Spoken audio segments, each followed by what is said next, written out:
Soomaalidu tan iyo markii ay gacmahooda ku rideen dawladdii loo arkayay inay ku fadhido sadbursiyo ay heli lahaayeen saraakiil iyo ganacsato midba maalintiisa gadooday qabyaaladina aanay ka marnayn dibna looga qoomameeyay waxa ay dhex maquurteen colaado kala calaamada duwan oo mid waliba carcarteeda iyo caynad gaar lahayd muddadii 22 sano ahayd roobabku waxa ay da'ayeen iyadoo difaac la isugu jiro qorraxda Soomaaliya u dhalataana ma aanay dhici jirin iyadoo aanay dhicin wixii dhici lahaa oo ah dagaal la sokeeye mid siyaasadeed mid dhul dawladeed la isku hayso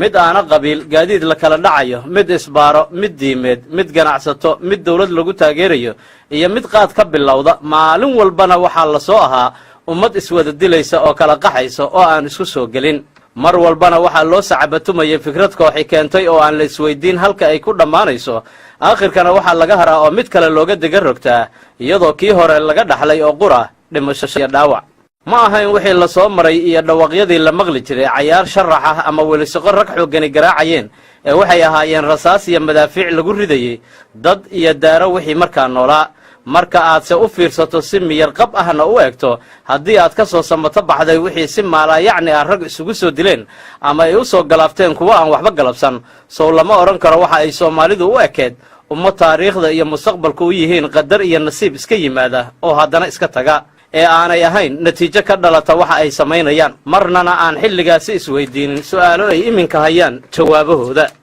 waxa ay u eg yihiin dad dunida u arka in lagu soo jajoobay oo ka firxanaya oo sida ugu dhaqsiyaha badan u dhimanaya waa dad rubuc qarni deegta ku sita AK47 oo ah darka wadku u soo maro xaqna uma laha inay noloshooda canaantaan maadaama iyagu doorteen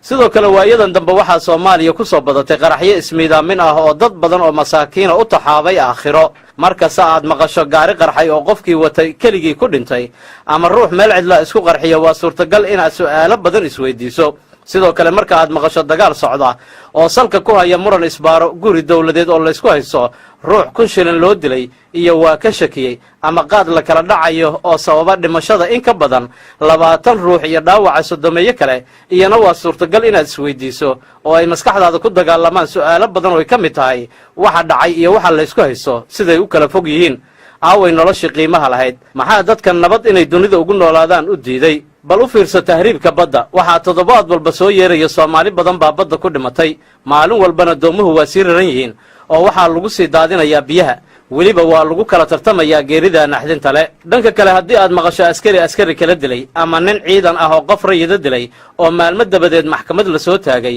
ina heblaaye hebel dabadeedna lagu xukumay dil toogasho ah waxa aad isweydiinaysaa bal waxa uu ka faa'iiday falkiisii hore iyo inuu dilkani ka fiican yahay dilalkii hore ee aan la isku dabageli jirin markasta la isku soo xooriyo in kastoo geeridu xaq tahay dhimashadan Soomaaliya laga wada caashaqay mar qurana aan la isweydiinayn waxa lagu dhimanayo waxa ay yihiin welina qorigii hebel badan lagu dilay la sito la iskuna taagayo si ay dhimashadu u sii socoto iyadoo la og yahay ruuxii dhintaa inaanu dib ifka ugu soo laabanayn soo waxa loo wada degdegayo lama oran karo Soomaalida aboor baa casuumad u dhigay